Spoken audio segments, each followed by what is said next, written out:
Welcome back to my channel guys. तो मैं वापस ही हाजिर हूँ आपके लिए time travel movie the Adam project की एक्सप्लेनेशन के साथ, जिसमें हम देखेंगे कि एडम नाम का इंसान अपनी मरी हुई गर्लफ्रेंड को जिंदा करने के लिए किस तरह से टाइम ट्रैवल करके आता है। जी हाँ, आपने बिल्कुल ठीक सुना। तो चलिए बिना टाइम को वेस्ट करते हुए शुरू करते हैं। So watch out spoilers ahead and have fun. तो दोस्तों, मूवी की शुरुआत 2050 में, जहां एडम एक जेट को चोरी करके भाग रहा होता है और कुछ लोग उसका पीछा कर रहे होते हैं, लेकिन एडम एक पोर्टल ओपन करता है और उसके अंदर चला जाता है। फिर सीन यहाँ पर शिफ्ट हो जाता है और मूवी प्रेजेंट यानी कि 2022 में शिफ्ट हो जाती है, जहां हम देखते हैं 12 साल के एडम को, जिसकी हाइट काफी छोटी होती है और जिसकी वजह से एडम के क्लासमेट्स उसे बहुत परेशान करते थे। लेकिन यहाँ पर एडम भी कुछ कम नहीं था, वो भी लड़ाई झगड़े में काफी ज्यादा आगे था, इसीलिए उसे स्कूल से तीसरी बार निकाला गया था। एडम के डैड की मौत 1 साल पहले हो चुकी होती है और वो अपनी मॉम के साथ रहता होता है, और एडम की मॉम आज किसी के साथ डेट पर जाने वाली थी, इसीलिए एडम आज घर पर अकेला होता है। एडम अपने घर पर सो रहा होता है और तभी उसके डॉग को बाहर से किसी की कुछ आवाजें सुनाई देती हैं। एडम जाकर के बाहर देखता है, लेकिन उसे कोई नहीं दिखाई देता है। तब एडम अपने घर वापस आ जाता है।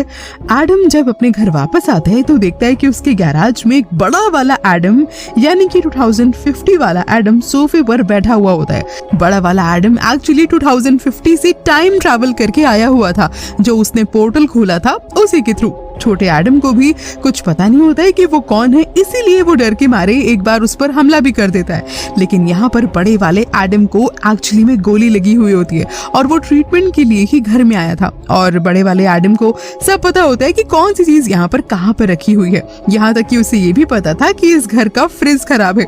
अब यहाँ पर होता कुछ ऐसा है कि दोनों एडम एक्चुअली में एक ही वॉच पहने होते हैं, जो वॉच उसकी डैड की होती है। अब यहाँ पर छोटे एडम को डाउट होने लगता है कि हो ना हो ये एडम मेरे फ्यूचर वाला एडम है। तो बड़ा वाला एडम पूरे कॉन्फिडेंस में बोल भी देता है कि हाँ भाई, मैं तुम्हारा फ्यूचर हूँ और मैं 2050 से यहाँ पर आया हूँ। और बड़ा वाला एडम छोटा एडम को अपने जेट के पास ले जाता है, क्योंकि बड़ा वाला एडम वहां से जल्दी जाना चाहता था, क्योंकि वो गलती से 2022 में आ गया था और असल में उसे 2018 में जाना था। अब वो 2018 में ही जाना क्यों चाहता था, ये आपको आगे पता चलेगा। और इसी पे इस मूवी की पूरी कहानी बेस्ड है। उसका जो प्लेन है वो एक्चुअली में खराब है और उसको ठीक करने के लिए डीएनए की जरूरत थी, और बड़ा वाला एडम तो घायल होता है, इसीलिए वो जेट चलाने के लायक तो होता नहीं है। क्योंकि दोनों एडम के डीएनए सेम होते हैं, इसीलिए छोटा वाला एडम भी इसे चला सकता है। वो जेट स्टार्ट करने की हालांकि कोशिश करता है, लेकिन वो प्लेन बहुत ज्यादा खराब हो चुका था, इसीलिए वो रिपेयरिंग में लग जाता है और प्लेन कहीं भी जाने के लायक नहीं था। तो दोनों एडम फिर से घर चले जाते हैं और छोटा एडम जाकर चुपचाप सो जाता है, और बड़ा एडम खिड़की अपनी मॉम को देख रहा होता है और उन्हें देखकर वो काफी ज्यादा इमोशनल हो जाता है और रोने तक लग जाता है। तभी बड़ा एडम एक लड़की की फोटो को निकाल कर देखता है, जिसका नाम लॉरा होता है और ये उसकी वाइफ होती है। और सीन अब सुबह में शिफ्ट हो जाता है, जहाँ पर छोटा एडम अपनी मॉम से बहुत ही बदतमीजी से बात कर रहा होता है और ऐसा लगता है कि वो उनकी बिल्कुल वैल्यू नहीं करता है। तब बड़ा एडम उसे ऐसा करने के लिए मना करता है और समझाता है और कहता है कि अगर तुम इस बात को नहीं मानोगे तो एक वक्त में जाकर तुम्हें बहुत ज्यादा पछतावा भी होगा।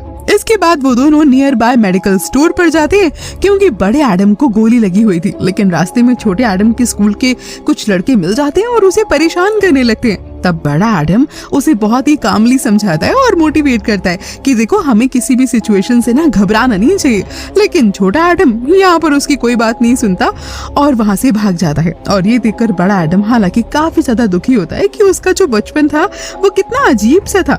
इसके बाद छोटा एडम घर आकर के बड़े एडम की चीजों को चेक करता है, जिसमें से उसे एक फोटो मिलती है। तो छोटा एडम बड़े एडम से पूछता है कि ये कौन है। तो बड़ा एडम बताता है कि ये हमारी वाइफ है।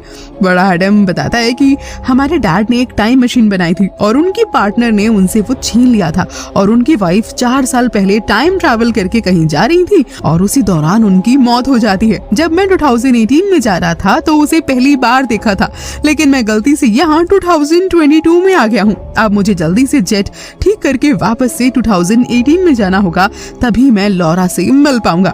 अब यहाँ पर एंट्री होती है मेन विलन की, जिसका नाम है माया, जो कि एडम को 2050 में वापस ले जाना चाहती है। और यहाँ पर जबरदस्त हमें फाइटिंग देखने को मिलती है। और यहीं पर एंट्री होती है लॉरा की, क्योंकि लॉरा मरी नहीं थी, वो तो आकर बस 2022 में फंस गई थी और एडम का वेट कर रही थी। और यहाँ पर तीनों मिल जाते हैं और माया से बचा के लॉरा दोनों को अपने सेफ हाउस में ले जाती है। और ये लोग यहाँ पर कुछ दिन बिताते हैं, लेकिन माया के लोग यहाँ पर भी आ जाते हैं और फिर लॉरा दोनों एडम को फ्लाइट में बैठाकर भगा देती है और खुद फाइट करती रहती है और इसी फाइट में उसकी मौत भी हो जाती है। लेकिन एडम के पीछे माया के लोग अभी भी पड़े हुए होते हैं और एडम को वो सब 2050 में बस किसी भी तरह से ले जाना चाहते थे।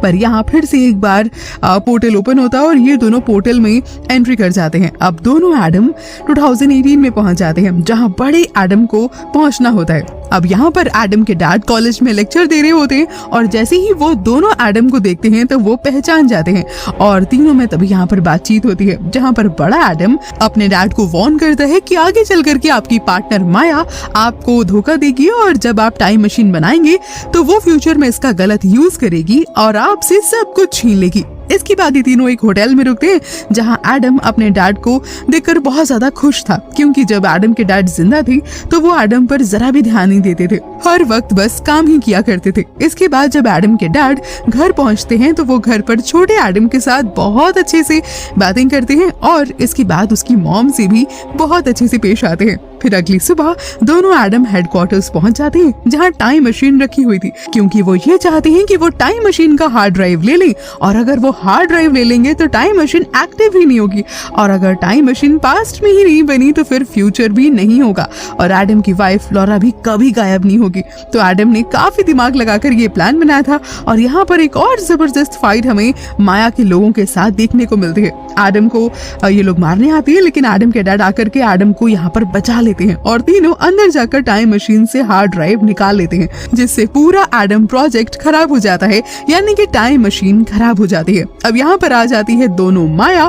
दोनों का मतलब है कि एक माया 2050 वाली जो एडम का पीछा करती हुई यहाँ तक आई है और दूसरी प्रेजेंट वाली। और यहाँ पर एक और धांसू फाइट हमें देखने को मिलती है, क्योंकि यहाँ का मैग्नेटिक फील्ड ऑन हो जाता है और जितने भी लोहे की चीजें होती हैं वो सब जाकर के मशीन से चिपकने लगती हैं। और यहाँ पर माया एडम के डैड से हार्ड ड्राइव मांगती है, लेकिन वो देने से मना कर देते हैं।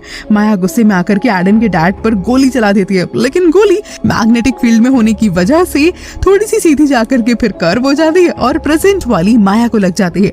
और जब अब प्रेजेंट वाली माया का वजूद ही खत्म हो जाता है तो फिर फ्यूचर वाली माया तो अपने आप गायब हो जाती है, क्योंकि जब किसी का अतीत नहीं है तो भला उसका भविष्य कैसे हो सकता है। इसके बाद हम लोग देखते हैं कि ये तीनों अपने घर वापस आ जाते हैं और दोनों एडम अपने डैड के साथ खेल रहे होते हैं, लेकिन तभी अचानक से बड़ा वाला एडम गायब हो जाता है। तो उसके डैड सोचते हैं कि आखिर ये कहाँ चला गया।